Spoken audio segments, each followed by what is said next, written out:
Hi everyone, so please welcome Jeff Harry with me here to get Unstuck Radio. Jeff Harry shows individuals and companies how to tap into their true self to feel their happiest and fulfilled all by playing. Thank you so much for joining Get Unstuck Radio today, Jeff. Oh, I'm super excited to get unstuck. Let's see. After seeing your bio here, I'm like, okay. So what do you define the true self of individual? What do I define as the true self of an individual? Yeah. Like what makes up an individual? Like how can they know that this is their true self right now? Like I'm at the that's simple. When you are your true self, you are not thinking about the past, you are not thinking about the future, you are not worrying, you are simply in the moment. You are simply present. You are in flow. And you're basically playing. Because if you think of your favorite moments in your life, they're play moments. So whenever you're playing, that is when you're your true self. That's why. And how when we play along with feeling happy, I'm not sure why I'm playing something, I feel joyful or I feel enjoying, I will feel happy at the same time or not. Why this combined? Why are you happy when you play?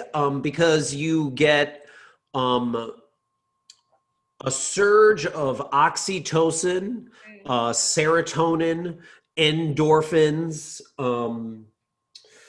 I forgot what the D is, but basically it's a dose. You get all of these like great feelings. But part of the reason I think why you feel that way is because you're not trying to be somebody else, right? Like if you think of when you're in play, you're never stuck. You never feel stuck. But usually when we feel stuck, why do we feel stuck? We feel stuck because we're comparing ourselves to somebody else. We feel stuck because we're not where we're supposed to be, right? Like, you know, there's a lot of shoulds that we put on ourselves. Like I should be this, I should be here. You know, I should have accomplished all these things by 2020. You know, like you keep shoulding, and what adults do that is really like, you know, what causes them so much suffering is they get so fixated on results, you know, and expectations are the thief of joy. And when you get so fixated on results and you don't achieve those particular results, then you think you're not good enough. And when you're in play, you feel you're enough. Okay, stop there. Let's get back into how you tap into your entrepreneurial journey. Sure. So I'll give you the brief background. So I saw the movie Big when I was a kid with Tom Hanks. Do you know that movie? Yeah. Yeah, right? Yeah, exactly. Yeah, it's like it's an awesome movie.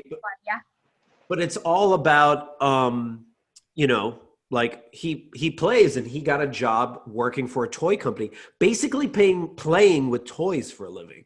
So I saw that in third grade. And then I started writing companies in third grade, asking to be, you know, a toy designer. So I'm 10 years old writing letters to toy companies. And I just kept writing them. And I wrote them for the next 12 years until finally I worked for a toy company. I got into my dream industry. You know, it was everything I thought it was supposed to be, right? I was going to be so excited. And when I arrived, I don't know if you've ever gotten whatever you've wanted in life and then been so disappointed when you get it.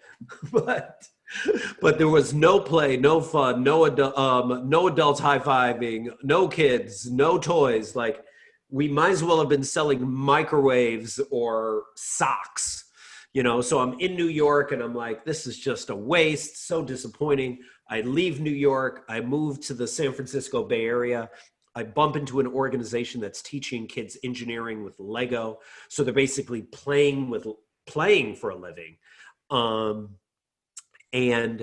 there was like 7 of them. And I helped them grow their organization into like the largest Lego inspired STEM organization like in the US.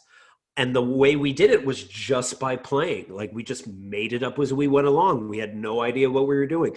We picked cities because we thought they were fun. We picked people because we thought they were fun. We had no business plan. We just made it up. We failed miserably and we would just keep experimenting. But because we got so large, Silicon Valley started to pay attention to us, like Facebook, Google, Adobe, all those places. And they asked us, do you do team building events and, and other special events? And we were like, of course we do, even though we didn't, we just said yes to everything. So I started doing all these team building events with all these tech companies, the top tech companies in the world, right? And they claimed that they were innovative and disruptive and agile and all these things. And they weren't, because they had not created a space for their staff to play, for their staff to take risks, and the reason why they hadn't done that was because they hadn't addressed bigger issues like dealing with toxicity at work, how to not be racist at work by accident, how to deal with office politics, how to have hard conversations, how to get your staff in flow, how to, address your inner critic, like all these issues that they never touched because they were like, oh, I don't want to touch those. So I created Rediscover Your Play, my organization, combining positive psychology and play to tackle these big issues. Wow, that sounds fun already, actually, to listen. But how do you come up with these ideas of like the team building, or what do you call it again? Rediscover your play again, like become a formula or method or something like that, or yeah, it's not a formula. It's more of like, it's a bunch of experiments. Like, I'll give you a perfect example, right? My friend Gary Ware and I created this workshop called Dealing with A-Holes at Work Through Play. That's what it was called. Like, it was about dealing with toxic people at work, and we thought it was an issue, but we didn't realize how big of an issue. And we came up with the name of that workshop while eating burritos in San Diego, like breakfast burritos. We were just joking around. But then we were like, hey, why don't we run it at some conference? So we ran it at some small conference and people liked it. And we were like, that was super fun. Now, why don't we apply to like real conferences and see if anyone will say yes? But at no time did we actually think anyone would say yes to a title that has a-holes in the middle of it. Like, it's just like, no one's going to say yes. Well, we were wrong. And some of the top conferences like in the world, like Inbound, largest marketing conference, South by Southwest, one of the largest conferences in the world, Australia's Pause Fest said yes. Like all these conferences started saying yes, and all these businesses started saying yes to us, and we were like, oh my gosh, now we have to actually create this workshop and make it really good. So then we honed it through a lot of trial and error. We we did it at this world virtual workshop called the HR Virtual Summit, and then we got awards, and we were like considered like top 100 HR influencers of 2020, and we were like, what is happening? But it was all because we were following our curiosity. We didn't have any clue exactly what we were doing besides being like, hey, let's create a workshop where we can actually figure out how to address toxicity at work. And there was a demand for it. So now we work with businesses and they ask us to come in and address this issue. But this is all experimenting. This is not like a formula. It's more like just being open and being open to play. Yeah, I feel like that. Like I work in an international organization before, and I feel that part has been missing out tremendously, like for real. Yeah, absolutely. And from your experience, how it's different. What were you going to say? Sorry, from your experience, how it's different when you integrate the playfulness into ongoing daily basis? Yeah, I mean, when you integrate play into the workplace, specifically for teams, a lot of teams have never seen, each other play, right? Like team members have never seen each other play. And I forgot, it wasn't from Plato, even though he gets quoted, but it's just like you learn more about a person in an hour of play than a year's worth of conversation. And it's true. Like you see it because you see people's humanity when you're playing. And that is a huge, huge thing to have people connect. That's when they actually start to build trust, start to build empathy. If you think about kids, that is where they build so much of what will help them in the world. Like when they are allowed to free play, that's where they figure out problem solving, being able to deal with games and address issues together, how to build empathy, compassion, connection. All these things happen when you play. Even animals do it too. They play as a way of practicing survival and practicing, how to hunt. They play hunt, so it's as important. Play is as important as breathing, right? And love and food. But a lot of times we put it by the wayside when we become adults. But I think that is the most dangerous thing, because as Dr. Stuart Brown says, the opposite of play is depression. And you see it because there's a lot of people in depression right now. Yeah, 100%. Yeah, but having a depression and feeling depressed are different. Right. That is something. And here's my question. When you play too much that you procrastinate, is that increase your anxiety instead? Well, see, so there's different types, right? So I define play as any joyful act where you're fully present in the moment, right? Where you're not, you don't have an anxiety about the future, you don't have regrets about the past. You are fully in the moment, fully in love with the process. There is no purpose, there is no result. You are just fully there, right? Now, that's what I mean by play, when you are truly yourself. Now, when you're binge watching Netflix, or scrolling through TikTok, I don't know if I consider that play. When you make a TikTok, I make a lot of TikToks. When you make a TikTok, like that's play. But when you've been scrolling through TikTok for 3 hours and it's not giving you any joy, then that's just you just kind of like, binge watching Netflix or wasting away. Like, I don't know if that is your play. That's not you really playing. That's you kind of just, binge watching life. Makes sense. But when you're truly in play, when you're truly in flow, you are actually creating. You are actually making something that can have an impact on this world. So when you say playing, it means like activities together, or playing sport, or like some kind of movement together. Is that right? No. Again, it's any joyful act where you forget about time. So that's different for every person, right? Like I had a client that was a lawyer that said, I don't play at all. And I go, well, what do you do, in your job? And she goes, I take people that hate each other and I figure out how they can agree on one thing. And I was like, tell me more. And as she was telling me, she got really excited. And I was like, that's your play. So everyone's play is different, like I think we have such a myopic view of what play is. It's like play is sports, play is, painting or whatever it is, and sometimes like I've seen people that play sports, but they're so fixated on the result that they're actually not able to enjoy it. So I don't even know when they're playing that sport if they're even truly in play. When I say you're in play, you're actually in flow, and there is no resistance.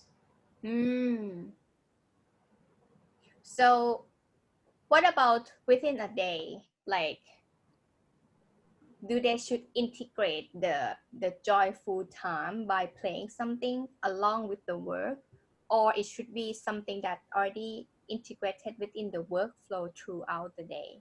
I think it's both. I create a TikTok to start my day usually. Like I just made one, right? Why? It has no ROI. It has no productive value. It's not going to bring any money to my business, but I think it's fun, So I do it to start my day because it primes my day to see the day in a positive way, in a positive light.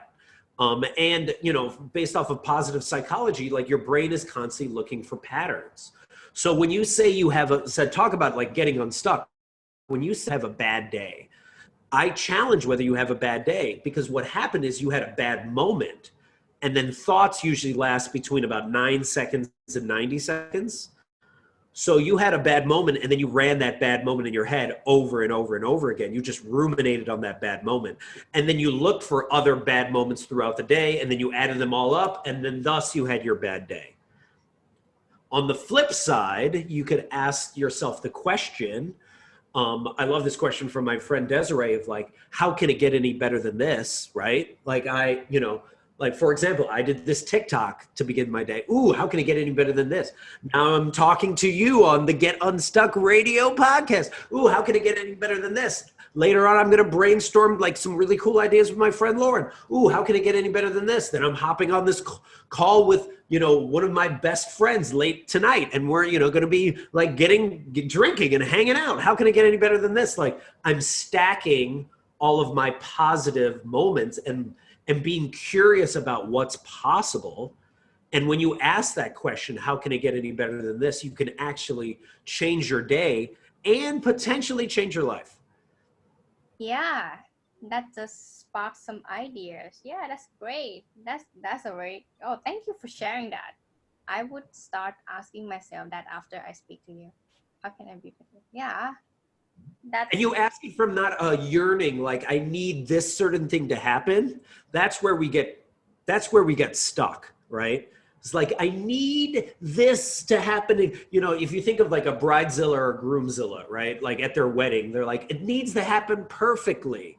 The wedding has to happen perfectly, but then you ignore all of the other possibilities that are out there. You ignore all of the loved ones that are surrounding you at your wedding because you're so fixated on it, everything going right. And I challenge the idea of like, well, what's right? What does right mean, right? I don't actually think there's so much of a right and wrong as much as there's like what's right for you. Like what besides the moral rights, morality following like, what you think is the golden rule or whatever. You have to figure out what's right for you. You have to figure out what fits for you. And I think a lot of times the reason why we get stuck is we are constantly looking for others to tell us what is right. And that is our biggest problem. yeah. Seeking validation is very time consuming, energy consuming, and that's why I am not prefer to work in any organization because I couldn't handle that, like the hierarchy. Right. Right. I mean, think about it. I always ask people this, like, who are you trying to impress? I always ask that question because you have to think like, okay, who am I trying to impress right now? Am I trying to impress someone that I won't care about in a few years? Then why am I trying to impress that person? We did that stuff in high school. Why are we doing the same thing we did in high school now? Right. And then Viola Davis, an actress here in the US, would always ask the question, you either claim who you are or you end up chasing your worth for the rest of your life. How many people do you know chasing their worth? Like chasing external validation, chasing praise, chasing accomplishments. I was just watching a documentary on a bunch of Olympians. So many Olympians right after the Olympics go through a massive amount of depression, huge amounts of depression. Why? Because their whole life has been set up to achieve this goal, right? And whether they achieve the goal or they don't, like Michael Phelps won like, I don't know, like 20 gold medals or more. I mean, so many gold medals. Even with all of his accomplishments, went right into depression afterwards because then he was so fixated on a result. And then when he didn't have a result to pursue anymore, he felt like he had no purpose, right? And if you're able to figure out like, I just want to impress me, I just want to figure out what brings me happiness, what brings me joy, what brings me fulfillment, what gets me into flow, then you don't get into that spiral of negativity.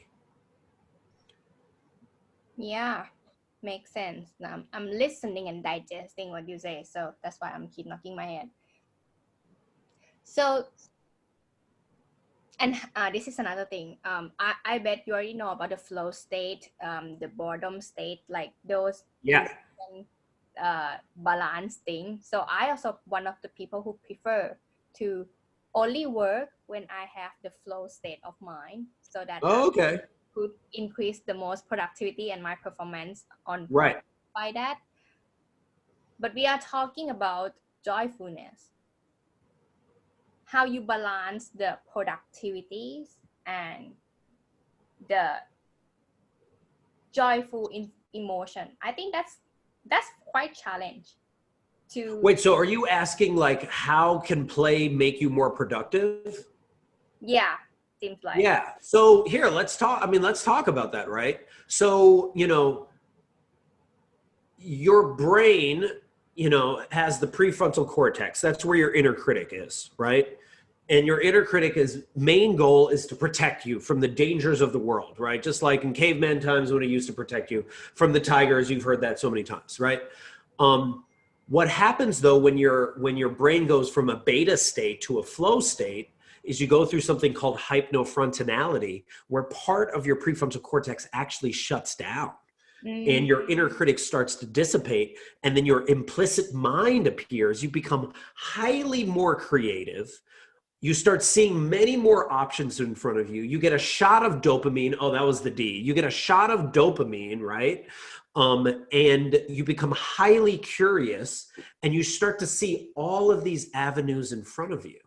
And if you think about it, if you think of any startup, the Facebooks, the Googles, the Amazons, when they first started, when they were not getting paid and they were working out of their garage, they were in flow state. They were pursuing things that they thought were just super interesting and fascinating to them.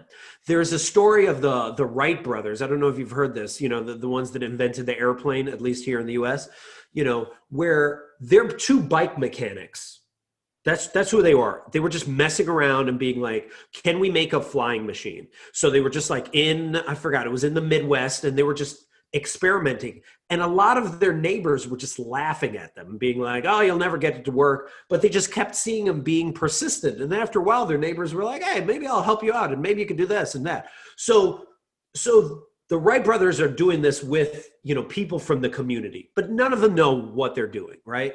Then on the same time, you had Chrysler and I believe Ford and a bunch of car companies, as well as the top scientists in America that were paid to figure out how to make a flying machine at the exact same time that these two bike mechanics. So why were they not able to create it with all of their money, all their resources, all of their top scientists before these two bike guys were able to do it? Because the bike people, the Wright brothers, were just having fun. They were doing it out of their own curiosity. It wasn't a pressure-filled area where they had to make it happen and they were going to get fired if that happened, right? They were just doing it because it was something that was passionate for them, So, was it Steven Johnson says the future is where people are having the most fun. Right? And if you look at the organizations that are having the most fun right now, that the companies that are thriving, the TikToks, the Hulus, the Netflixes, the Disney Pluses, all these ones, happening in the US, it's because they're adaptable. They're having fun. They're being resilient. They're trying all these things out. And if you need one more example of or two more examples of how play can make you be more productive, Google does this 20% rule where they give their staff 20% of their time to pursue whatever they're curious about, as long as it helps Google, right? So they implemented this a long time ago. And through that, they were able to create Google Meet, where people their virtual meeting platform. Gmail came out of this 20% rule. All these billion-dollar ventures came from playing. So when people are like, well, I don't have time to play, it's just like, you actually don't have time not to play if you're a business, especially now. Yeah. And how can people shift the mindset that, okay, they might think that what they are doing is already something they enjoy, but how can they be more playful with it and joyful with what they are doing on daily basis? Yeah. So I suggest these two exercises, which I think are really good and challenging. And one I learned partly from my play mentor, Gwen Gordon, who says, You're not able to play if you haven't soothed yourself, if you haven't calmed yourself down.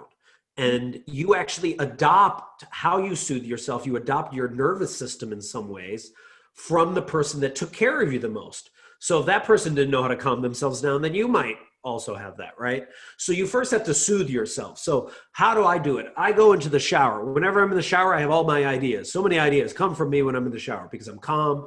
Other people have amazing ideas when they go walking. Other people have their amazing ideas when they're doing morning pages and writing 3 pages in a row. You know, when do you have the most ideas, right? When are you most calm? So figure that out for yourself. That's the first step. The second step is to get bored, as you mentioned earlier, right? And to actually get bored means shut off social media, stop binge watching Netflix. And I'm not talking about forever. I'm talking about 1 to 2 hours, like not even that much time. And if you're basically saying, well, I don't have time, look at your phone because your phone tracks how many hours you're on your phone. Average amount of time people are on their phone per day. I mean, we're talking between like 3 to 8 hours. It's a lot of time that you're just kind of wasting scrolling. So you can get bored for a little bit. So shut off Netflix, stop binge watching just for a moment, for a couple hours, and get really bored. And why do I say that? Is because think about it, when you were a kid and you were bored, that's when you had your best ideas. You also had your most dangerous ideas, but you also had your best ideas. And then after you do that, then once you get quiet and bored, then you can start listening to that inner child, that inner curiosity, that inner whisper. And it's going to say something that is both exciting and scary. It's going to whisper something to you, and it's a whisper, not a loud thing, not like, you know, social media that's constantly bombarding you and telling you you're not enough. It's a quiet whisper, and it's going to whisper something like, start a podcast, you know, create a video, email that person you've been wanting to email, you know, reach out to that person you've been like scared to reach out to. Like, do that thing that both excites you and scares you, right? Like, what is that for you right now? And then go do that. Go try it out. It could be something as ridiculous as like put on this costume and start dancing in your house. It could be something as weird as that, but that actually helps you to get into more of a flow state. You know, so that's one way in which you can infuse more play. The second way is a way in which you can have your friends help you. And I recommend this for everybody. I do this with all my clients, but I ask them to reach out to 3 to 5 people. And you're going to ask them these 2 questions. What value do I bring to your life? Like, why are we friends? Like, what do I do for you? Right? Because a lot of times you don't know. You like forget. Like, what do I do for you? What value do I bring to your life? And then second, I ask them, when have you seen me most alive? And another way to ask that is like, when have you seen me most playful, most creative, most engaged, most present? They all fall under the umbrella of when have you seen me most alive? And it ties in with the Howard Thurman quote of like, don't ask what the world needs, ask what makes you come alive, because what the world needs is for more people to come alive, right? So what value do I bring to your life? And when have you seen me come most alive? And when you ask those 2 questions and get all that love and information back and you write that all down, oh man, there's so many ideas you have. And then you're like, oh, what am I going to do with all these ideas? And then you can ask your friends, hey, let's do a tipsy storm. I call it a tipsy storm. It's when you hop on Zoom with a bunch of your friends and you get a little tipsy, maybe have alcohol, chocolate, ice cream, whatever you do, however you do you boo-boo, right? And you brainstorm a bunch based off of all the ideas you had. You write them all down on a whiteboard, and then you go to sleep. Then when you wake up in the morning, you look at your whiteboard and you circle the one that most resonates with you, and you just go do that. And you see where that takes you. And those are 2 easy exercises that you can do. Actually, they're kind of hard because they're also reflective, but they're easy in the sense of like step by step. Yeah. I mean, anyone who listens to this, get started and comment below. Let me know how it's like. Yeah, like if you're ever struggling or feeling stuck, try one of these and it will get you unstuck like that. Yeah, I can feel that already. Like Even I'm listening to you right now, I'm just like, oh, I have a lot of ideas. You're like, oh, I have a bunch of things I want to do. See, like you already feel it. You feel the energy. It's like delicious, right? So you're like, oh, I just gotta follow that feeling. And I don't know. I was at a winery once. I don't know anything about wine, and I was talking to the winemaker or whatever, and I was like, I don't know anything about wine. How do you know if wine's good or not? And he goes, well, if you like it, you keep drinking. If you don't like it, you stop. And like that's the exact same thing with this. You play until you don't like doing that thing anymore, and then you move on and you do something else, and then you do something else. It's very simple. It's not hard. Kids do it all the time. I don't know why we complicate it so much as adults. That's part of the reason why we feel so stuck, is because we're always complicating things when they're really simple. I think one of that is because we care about how people think when we stop doing those things. Absolutely. Absolutely. And here, let's talk about that for a second, right? Like earlier I said, who are you trying to impress? But I know a lot of successful people. I know a lot of rich people. I know a lot of famous people. Not that happy, just not that happy. If anything, I feel like a lot of them suffer from something what I refer to as affluent deadness. Like you can see the deadness in their eyes, even though they have all of the money in the world, even though they can travel and buy anything they want and do anything they want, but there is deadness in their eyes. And why is there it? Because either they're worried about losing all of their money, or they're concerned that maybe they have a net worth of $5 million, but someone has a net worth of $10 million, or they just seem sad and disappointed because they thought when they got to this echelon, when they got to the top, they would be happy. This would be when they would feel all joy and happiness, and they're not. It's empty up there. So, and then the biggest thing they do that's such a problem is then they post on Instagram how happy and amazing their life is. Like, look at me on a private jet. Look at me doing this and that and this. And then I talk to them and they're miserable. So they're selling the lie that they are full of joy when they're not. And then there's all these people that see the lie and believe it and think, I just need to get up there. I just need to make enough money and then I'll be happy. But it's never enough. It's just never enough. So what we could instead be doing is figuring out what brings me joy now, what brings me fulfillment now, what puts me in flow right now. And if you can figure that out, then you've figured out more than most people ever have. Yeah, that's amazing. I mean, I want to ask you a secret that you keep yourself this positive. I can feel that energy like all the way to here, and it's made me feel very enjoying interview you, even just listening to you talking. How can you keep yourself this positive? Well, I mean, I'm not positive all the time. Like, I do positive psychology, right? I study positive psychology, and that's the study of, well, here, let me give a little background. Psychology, all the way up until the 1980s, just studied what was wrong with people. That's all it did. Here are all the reasons, here are all the ways what's wrong with people, and here's how you fix it.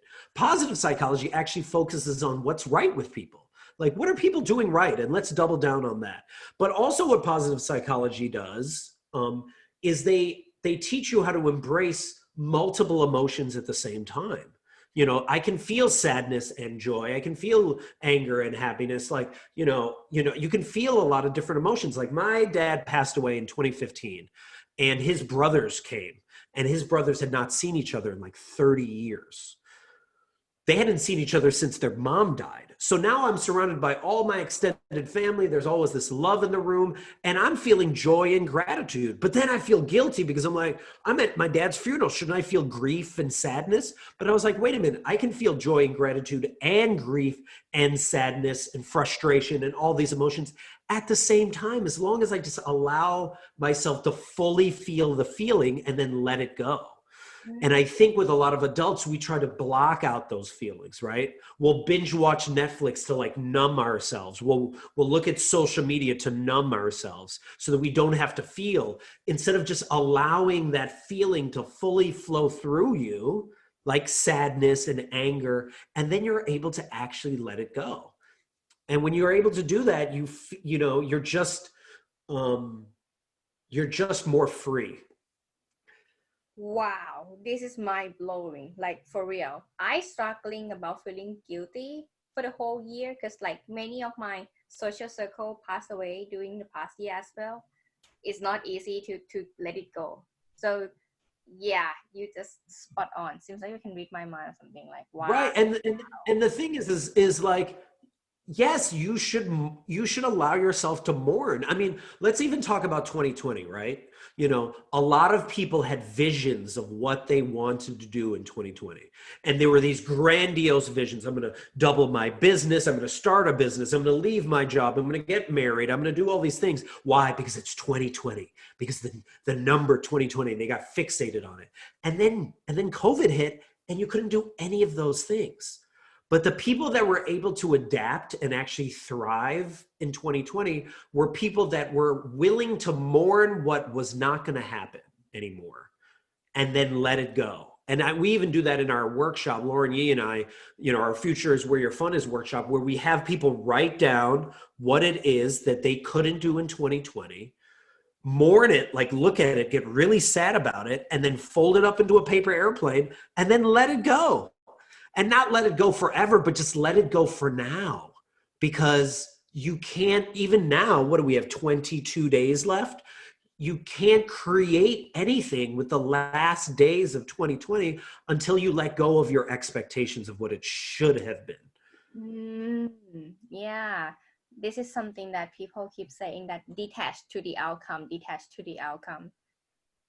Well, when you're in flow, you actually don't care about the outcome, right? You know, there was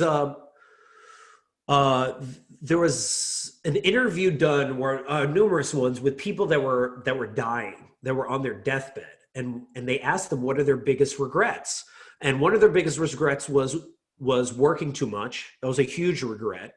But another regret was, you know, I didn't have the courage to live the life that I wanted to live, but live the life that others expected of me, right? And, you know, those are people on their deathbed warning us to be like, yo, ignore what everyone else has to say. They're not in charge of your life, right? It's your choice. You have a choice every single day with every single decision.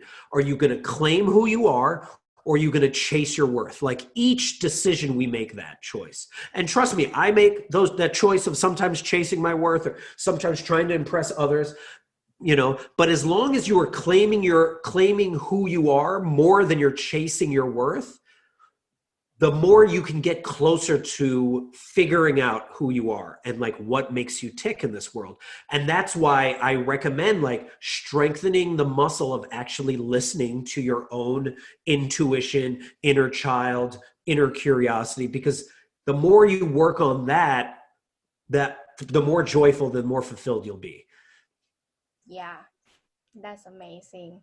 So in case anyone want to follow your work, how can they find you then? Sure. If you want to see my TikToks or any other ridiculousness, my handle's Jeff Harry Plays, JeffHarryPlays, and you can find me on all social medias on that.